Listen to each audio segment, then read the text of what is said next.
Welcome to the Honest Health Podcast with your host, Jeffrey Burke. Honest Health brings you the brightest minds in the natural products industry, as well as athletes and entertainers. Jeff will keep you entertained and informed while educating on how to be successful on your healthy journeys. Now, here's your host, Jeffrey Burke.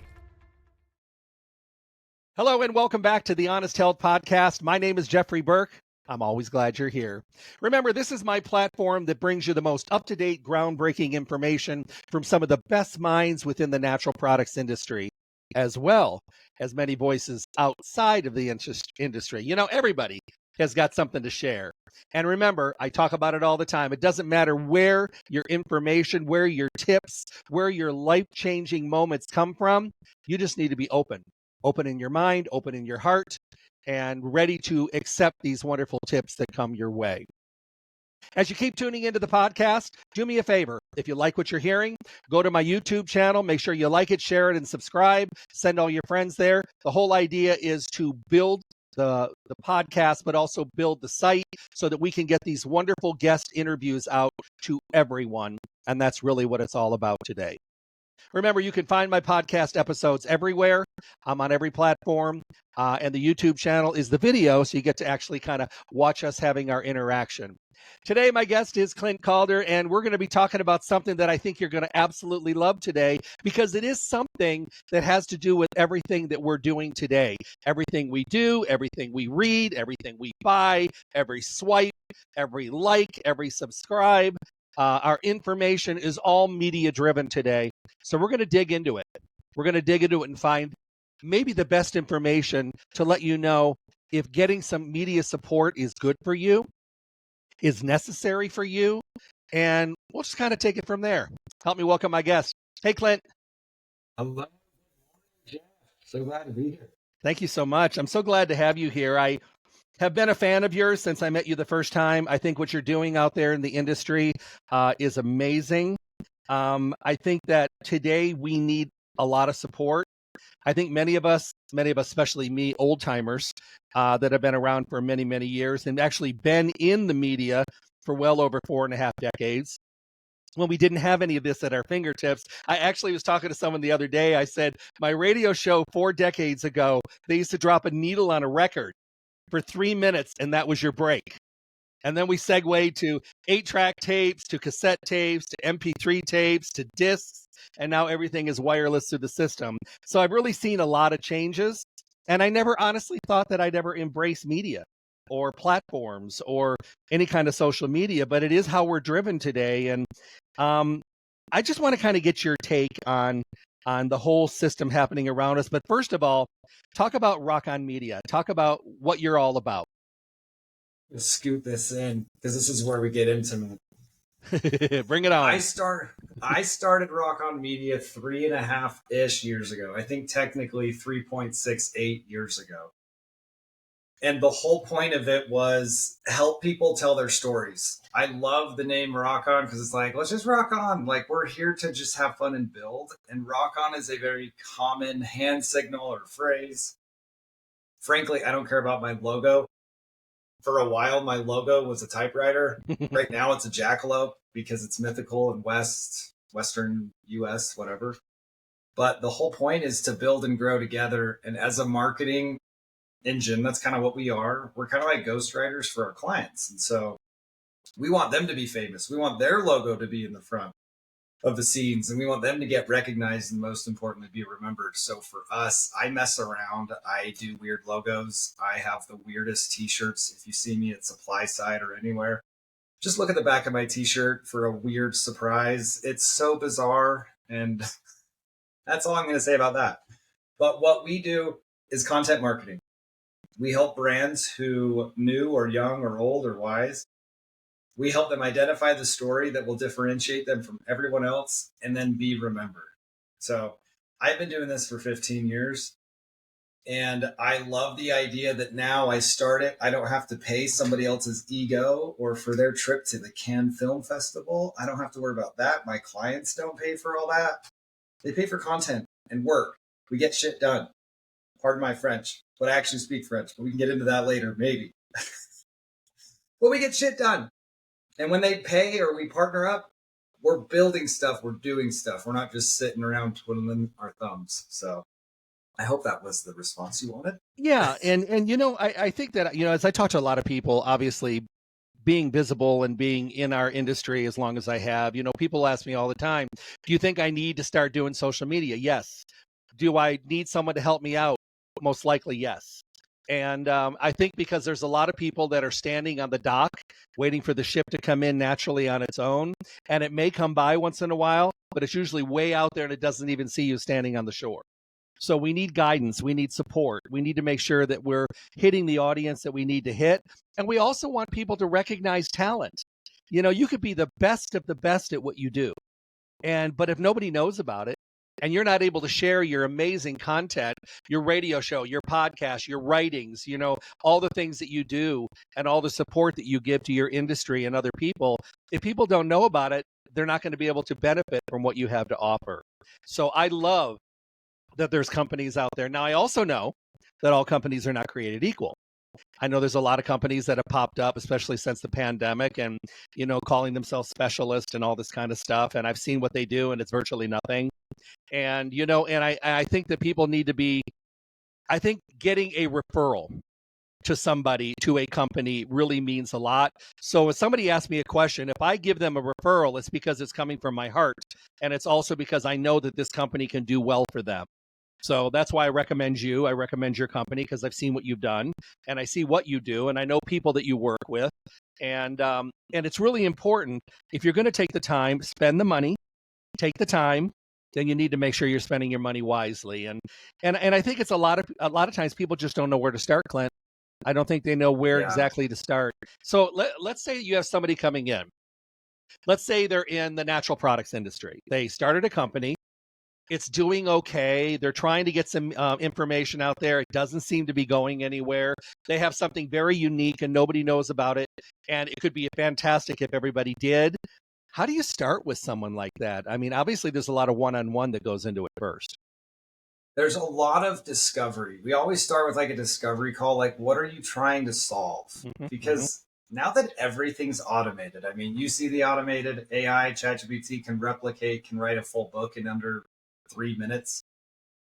It's very easy for people to just see what their neighbor's doing and to want to do the exact same thing. And that is a huge problem. What that neighbor can't do is be you. The other brands that are doing similar products, they still can't be you. And I've invested quite a bit in just learning. So I do masterclass, I read a lot of books, I expose myself to art shows, not necessarily business conferences and events. I don't really want to learn from business people about how to be a business person. I want to go see an artist, understand how they got to that story or that final product, and then just learn. Because kind of like your podcast, it's really just about who are you, the person? Well, a brand is the same thing. So the first thing we do is what's the person behind the brand? What are you doing that's uniquely you? We identify that, and then we approach, will this work on LinkedIn or Snapchat or TikTok?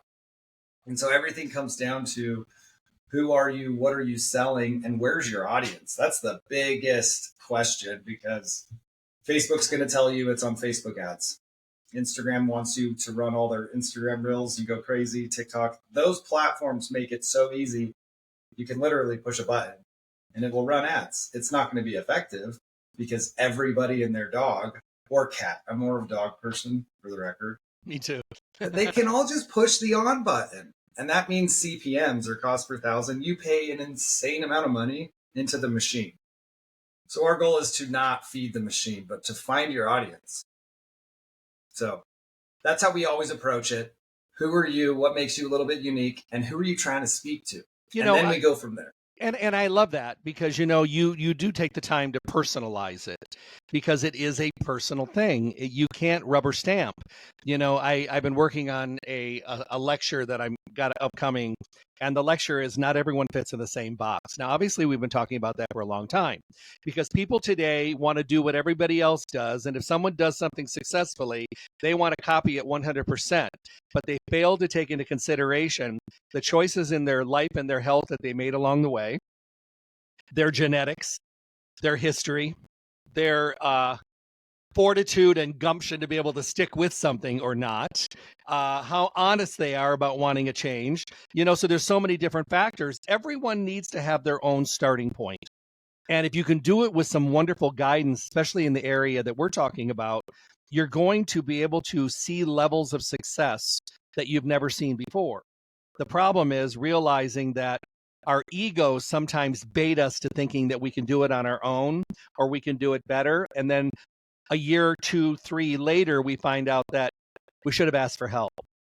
Just don't make it about ego. Make it about trying to be successful, but also make sure that you are asking questions and know the people that you're asking the questions to. Knowing your audience is so like above and beyond. Like I've had it.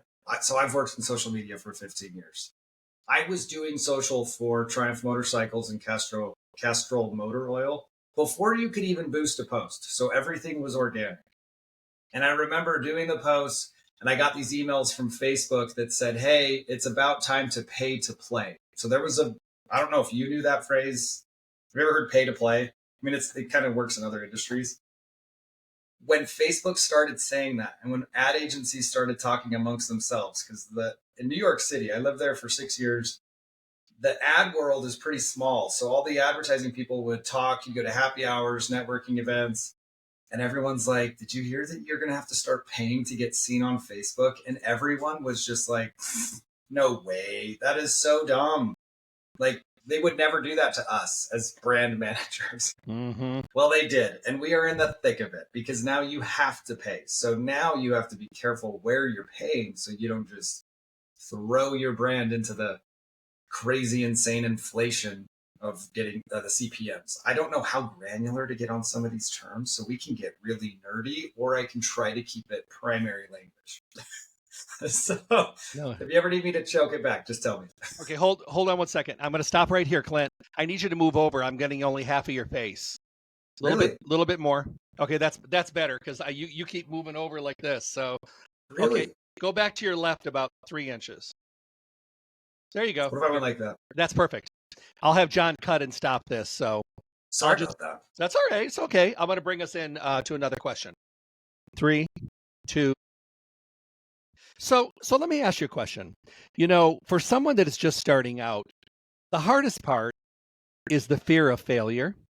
And the other hard part is not knowing where to start. And I just think that we all have to realize that we all have many tools that we can use. We have to be positive about what we're doing. We have to have a goal somewhere in mind. We have to have some kind of a mission statement, whatever it is. And we have to be ready. You can't just jump in without some kind of a map that you're creating or a couple maps, but with a starting and an end goal, and then reach out to companies that can actually help you get there. Because I've never met anyone that has worked with a company that was very successful, that knew what they were doing, that were very passionate, were very caring, where that client did not benefit in one way or another. And I've tracked your company. So, I mean, I do a lot of my homework. And I know people that work with you, and I know the success that you've helped them with, because we have a common friend that I interview on here, Bill Chaffee with Namex, and I know that they hold you in very high esteem as well. And I know they're fantastic. And I have him on at least once a month now. And he's brilliant, and he's turned out to be a great friend. People that have used your services understand what you have to offer. And that's the last piece of the puzzle, understanding what you're offering to them so they can sit back and say, oh, okay, I get it. And that's where we need to go. It's so important. And, I know we get mixed up in stuff, and then it gets to be financial and all that kind of stuff. But sometimes you got to put some out to get some back. And I love the pay to play, because that kind of is part of the industry as well. You can't just sit back. It rarely comes on its own, no matter how good it is. So I guess my question comes in all the time. People ask, of course, where to start, have your interview and then get started from there. Are there any fields or any things that you do not ever work with, any topics, any companies, any kind of businesses that you're just like, no, we're not doing that? There's so many things that just popped in my mind, but the biggest and overarching characteristic of a company or person, because sometimes it's a person or a company, Okay, that I don't like working with is insecurities. If they don't know who they are or what they're truly selling, it makes my job very difficult. I get it. Because I interview them just like you're interviewing me. I want to know the ins and outs of their passion. Why are you here and what do you want to accomplish? And if that changes every week on a focus call, every week we do like a status touch base. If they're changing their objective every week, I'm pulling my hair out. And I'm already losing hair because it's 2025. This is what we do now. We just lose hair. Been there, done that. So I'm in the process. I'm holding on.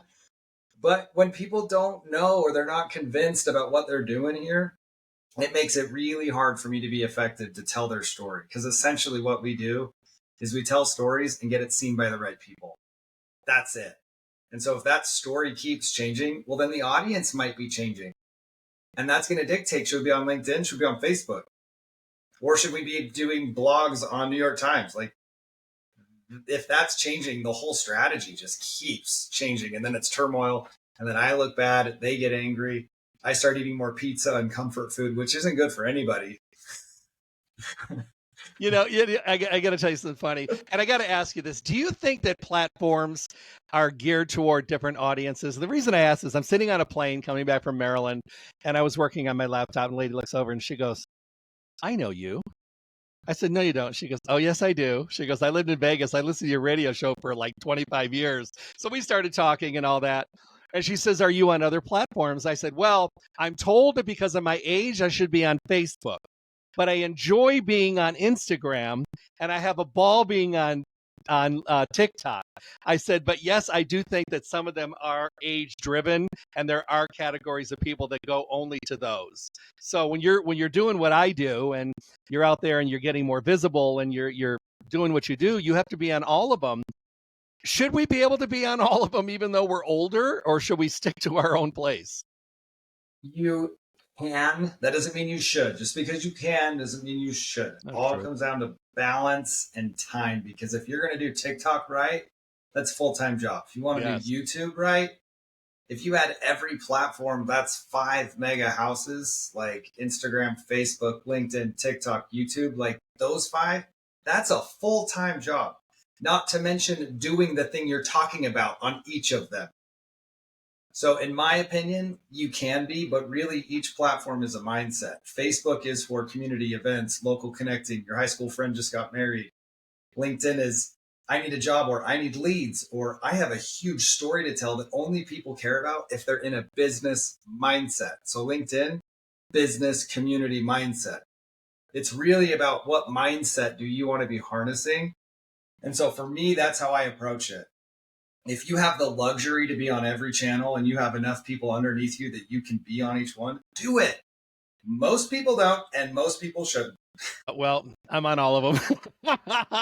And that's great because you can. Yeah, I try to make it work. But I mean, I do reach out a lot for help and support. And, I have friends that are in those age categories that are doing what they're doing on those platforms. And I reach out to them as well.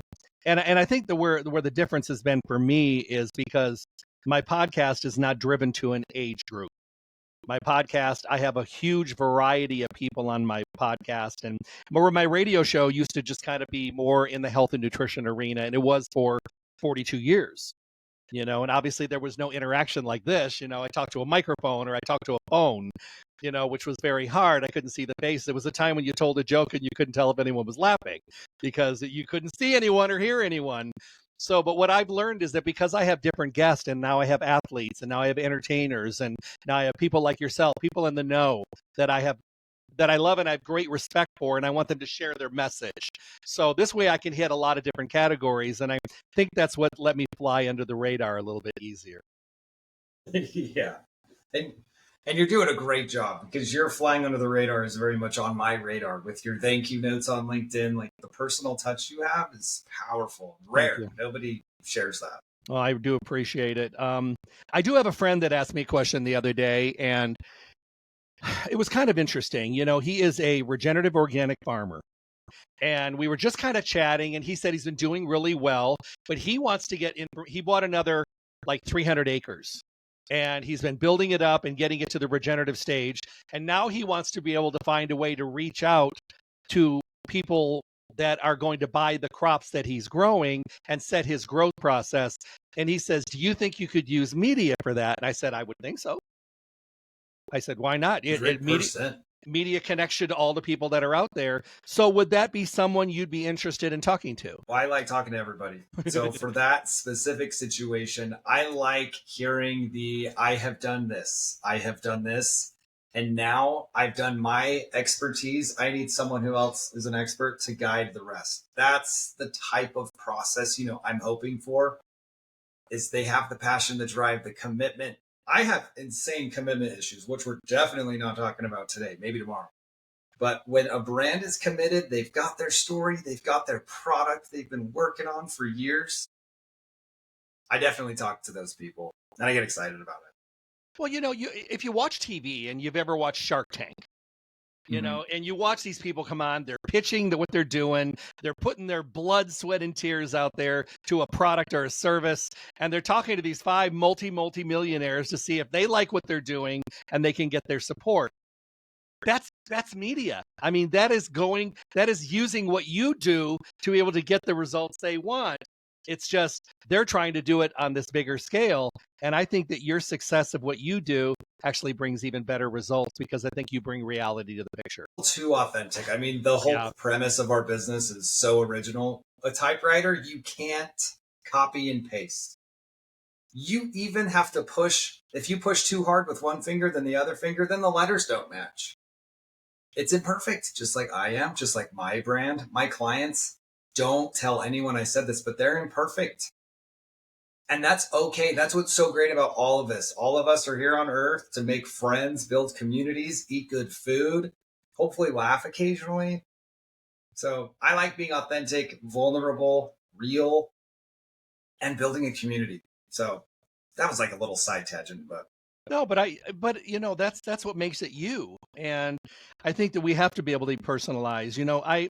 I love nothing better than doing my education that I do around the country every single day. I travel extensively.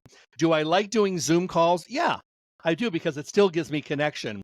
Do I prefer to be in front of a big audience or in a store and doing an aisle training, a dinner training, a staff training, or a big consumer lecture? Yes, that's where I shine. That's where I'm at my best. Wind me up, hook me up to a microphone and let me go. I've done lectures from 1 to 10,000. So I mean, to me, it doesn't matter the size of the audience. It matters that the message that whoever is there takes it away. And if you can get one light bulb and you can get one person to change their opinion or to come on board or to realize that they have an alternative, then I did my job. Yeah, I like that. It's all for the one. Yeah, it really, really is. So we know that people have to have a conversation. They need to be able to bring their goals, bring their ideas, show their passions, show their realism, and also show their honesty, because without honesty, we don't want to work with that. But on top of it, we have to also, how do you talk to people about the patience that goes into something like this? Because there is no magic wand. There is no overnight success. Well, there is overnight success, but it's rare and it's finite. It doesn't happen a lot. So how do you give them the information that this takes time? It could take 3 months, 6 months, and get them to understand and still be on board. We talk a lot about this. I think this was a bigger thing about 4 or 5 years ago, is people would say, make me go viral. And at the time I worked full time with UNPA. I was kind of doing side consulting a little bit. And then back in New York, I would do freelance on the side of the big ad agencies. Right now, I have the power to interact with business owners from very mature business to tiny business. And the ask to help me go viral has decreased significantly the last 2 years, which is really convenient because it's the dumbest question. Give me fame right now. Make me rich fast. Work 4 hours a week and be a billionaire. Like, none of those are realistic. Unless you're Justin Bieber 20 years ago. So you're right. You can't fake it. But the big thing for me when we talk to these brands is we say, are you committed to this? Are you okay with being like going under the radar for it depends on the product, 3, 6 months before people find you?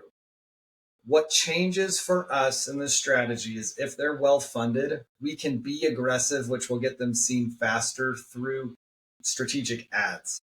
So that's like the boring business side of it. You can fake virality by just paying a ton. You buy a Super Bowl commercial spot, you will instantly get seen by billions of people. You're paying to become viral. Some people can become viral by having their 2 kids bite their finger, like Charlie bit me.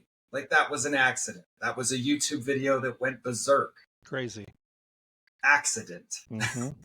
Brands can't accidentally become viral. There's opportunities where the chances can increase, or you can run ads. For us, what we do is we make sure the story and the content is educational. I like what you're doing here because it's very educational. We help people understand what is that thing they can be educating. And then based on how hungry they are, we'll run a lot of ads or just a little ads to the right people. Most of the time, it's a little ads to the right people, and they immediately see success. And so luckily, people don't ask as often, help me go viral. And if they're really, really hungry but don't have a budget, we just have to be like, all right, give us a month. We will spend the dollars you're thinking you want to spend. And we show them the results because we're really transparent on our data. Because I hold my team accountable to what we're doing. And then we want to be transparent with our clients so they know what we're doing. Based on what they're seeing, they understand, oh, okay, so if we put more money in, we'll get more eyeballs. That's not rocket science, but usually, and what's really nice is if it is commerce, if it's driving sales, typically if you're spending $3, you're getting $9. You want to make sure you're getting 3 and 4 times what you're putting in. So they could say $1, you're getting $3 to $4. It's a lot easier math, but I want to just catch you on your toes. Make sure you're paying attention. So ideally, the data makes the decisions. You show them when they put $1 in, this is what they get. If you put more money in, you get more. Got it. And based on their budgets and projections, we go up or down or just whatever fits their system. You know, I think the problem we have and the problem that it makes for you with what you do is if you watch like TikTok, there's always somebody saying, you know, I started yesterday with 200 followers. Today I have 45,000 because I did yada, yada, yada. And I did this and you can go viral. They're still saying it. So people are still kind of buying into it for the right reason. They want it too. They want a little bit of that feel good popularity and all that kind of stuff. But what it does is it does not really give them realism. And then so when they come to you, they're just like, well, they did all this overnight. And they're just like, you know, sometimes you think, no. You know, and it just doesn't really make sense because everything on TikTok, even though there's a lot of funny stuff and on there, it seems like every you have something that's funny, then you have 4 that are just ads for people's stores. They're all selling stuff.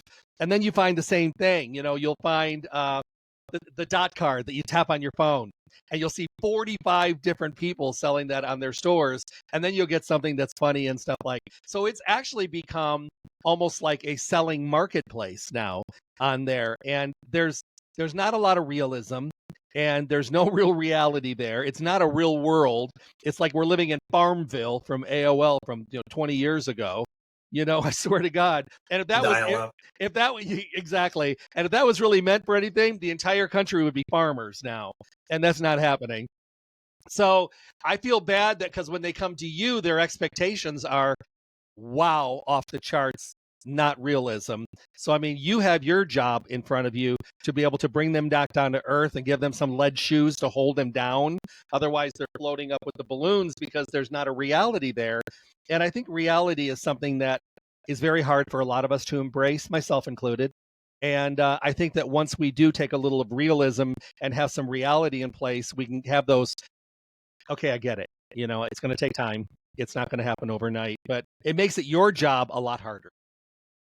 And I think the hardest of that hard part is when a brand says, these guys are doing the same thing we're doing, but they have 50,000 or 400,000 followers. What are we doing wrong? But then I'm like, let me help you out. And so this might be an interesting thing. Like next time you go to a competitor or somebody's Instagram, you're going to want to do this. When you look and see an insane amount of followers, you're like, I don't feel like they're worth that many followers. Go to their reels. And if you go on Instagram, you can see the reels. Then you can see the views they're getting. And so it's all about this engagement rate, conversion rate, or view rate. But most of the time when a company identifies a competitor that they want to be better than, those competitors usually are getting almost maybe 1% views to how many followers they have, like tiny. You really want to be around 10%. If you're 10% above, you're legit. And people actually do care about what you're saying. Now you can inflate those numbers by just boosting a post and running ads and there's tricks to the trade, which is what we do, where you can make sure that your posts get the views and it stays in your feed anyway. So you can do vanity metrics to make it look like you're credible. And you kind of have to do that at the beginning of most businesses if you want to explode faster. But most people are faking it. Most people bought followers and they're pretending to be legit, and they're focusing on appearing legit rather than being legit. If you just be legit, in 3 years, you will be way further ahead and you're actually going to be selling product or lectures or whatever your product is. So just be legit. That's the best marketing strategy. It's really funny. 40 years ago, I was working with Dr. Earl Mendel and Dr. Robert Atkins. They were my mentors, almost 50 years ago. And I remember I was sitting with Dr. Atkins and he told me one time, and it was really funny. He just said, always be yourself. Don't ever change for somebody else. And if someone else says they can do it better, let them. If someone says they don't like what you're doing, let them say it. He goes, and the bottom line is what you are bringing to the table is unique, and always stay with that and do not change for anyone. That will keep you consistent and keep you visible. So, I mean, yeah, I get barked at every once in a while, but I mean, I'm very honest about what I do, and I stuck to that. And there's times when I wanted to deviate, when I wanted to plot twist, but I didn't, and I stayed with it. And I was always glad that I did, because I think the hardest part is people trusting themselves to be themselves, because they think they have to be somebody else to be able to be accepted or to be successful. And that's not true, because sooner or later, the real you is going to pop out. So you might as well be the real you from the get-go. Phrase like fake it till you make it. Like I'm sure you've heard that all the time. And it's like, nah, because then you're just chasing those vanity metrics and it's just not going to get you anywhere. Well, it's kind of like our industry. People don't think that we have a lot of testing and standards in place, but we have tons of testing and standards in place. Yeah. Our problem is there's a lot of formulas that are copied from other people. They may not put the best quality ingredients into their product, and they're trying to piggyback the science that was actually paid for and done by the people that did it right, saying, well, we have one. Have you read the science? Yeah, but did you follow the science? Did you use the same ingredients and the same age group, the same demographic for the same period of time? No, they did not. So that's why I tell people, make sure that you, especially in our industry, go to mom and pop health food stores. Ask them questions. Make sure your questions are being answered. Make sure that you do your homework, especially when you're dealing with something as crucial as your health and your well-being. Don't jump on a fad. Don't jump on something that just looks too good to be true. Because I've also heard this from the best of the best. If it's too good to be true and it looks too good to be true, it ain't true. And the thing is, if it looks like a duck and it quacks like a duck, it's a duck. So make sure you're asking the right questions. So I just think what you're doing is fantastic.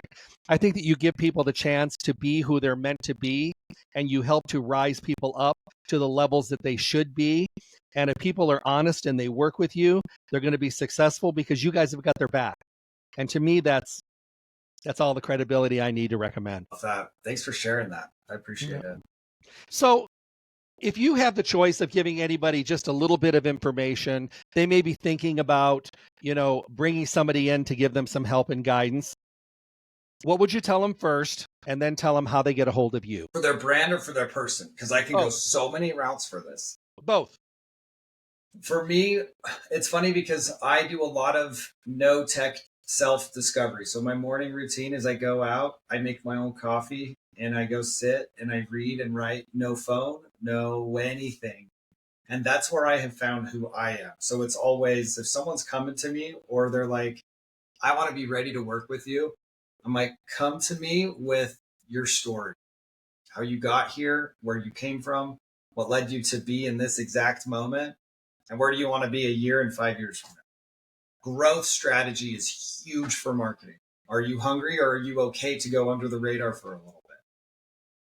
So that's the biggest pieces. who are you as a brand, as a team? Most people are a team. They don't fly solo, which is really good because then they can support each other. And then even if they're like arguing amongst themselves, they don't know where they want to go, I help them and kind of mediate. I'm almost like a social therapist, but like literal social media therapist, but like brand therapist. Is I just help people be convicted of who they are. Like, is this genuine? Here's what reality is. Here's what it's going to take to get where you want to go. And the nice thing is people realize, oh, it's not that insane. I don't need $500,000 to be seen, because in reality, you only need to be seen by 100 of the right people. Those 100 people buy your products, you're set. Those 100 people, if they genuinely love your products, are going to talk. Just like you and I have talked about books, authors, music, podcasts, events, concerts. People talk. Yep.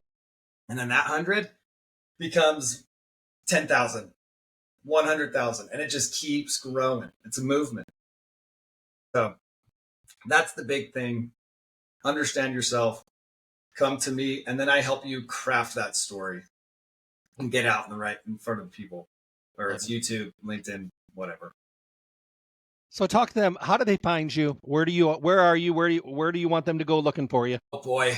Every now and then I get on Instagram, but kind of like I mentioned before, I don't have the luxury to be on every social media channel. So LinkedIn has become more of the active one. To find me, I would say Instagram, Clint Calder on Instagram. It's my personal.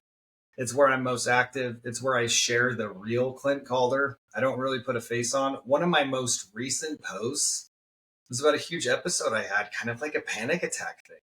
That was new to me. I'm 37. I never had any issues, and I didn't share too much info, so I'm not like too transparent. But Instagram's got my day-to-day. I'm super into analog photography and film.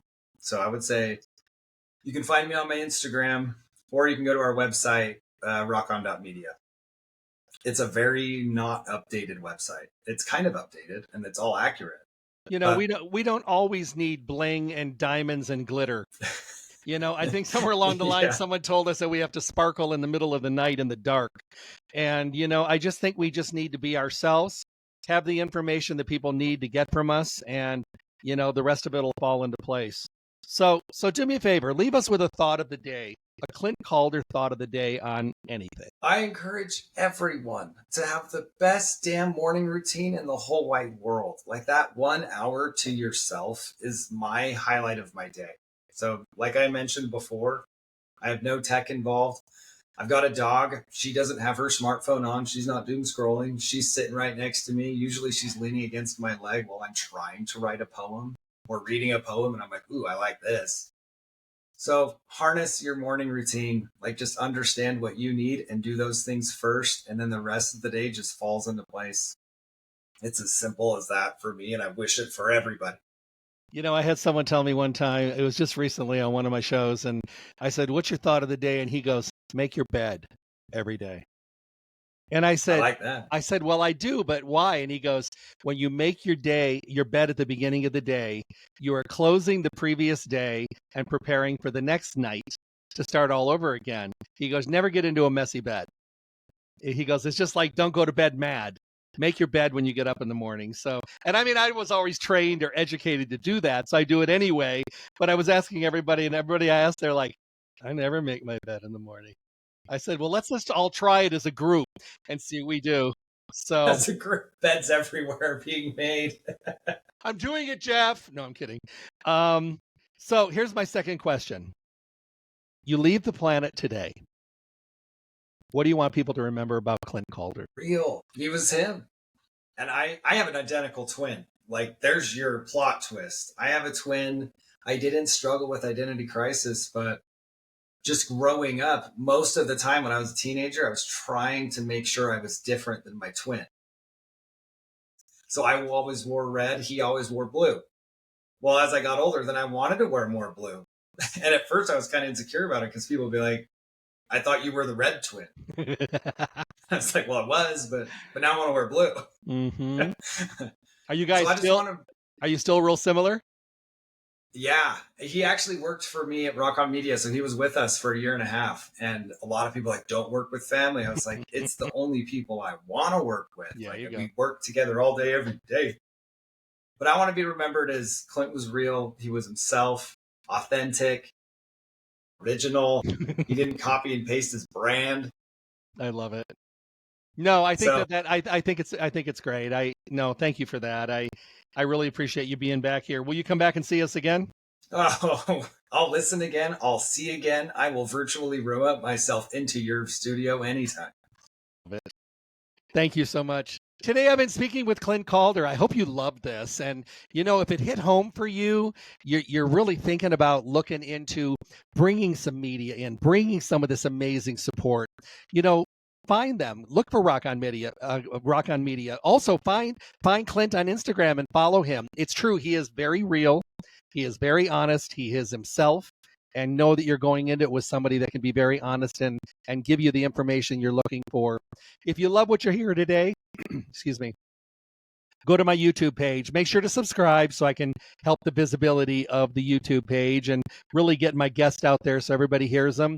Just remember, I'm trying to bring you the latest information on good health and well-being from the inside and the outside of the natural products industry. And I hope you enjoyed the show today. Hey, Clint, thanks for being here. Absolutely. Thanks, Jeff. Awesome. Be well, Great my friend. Okay.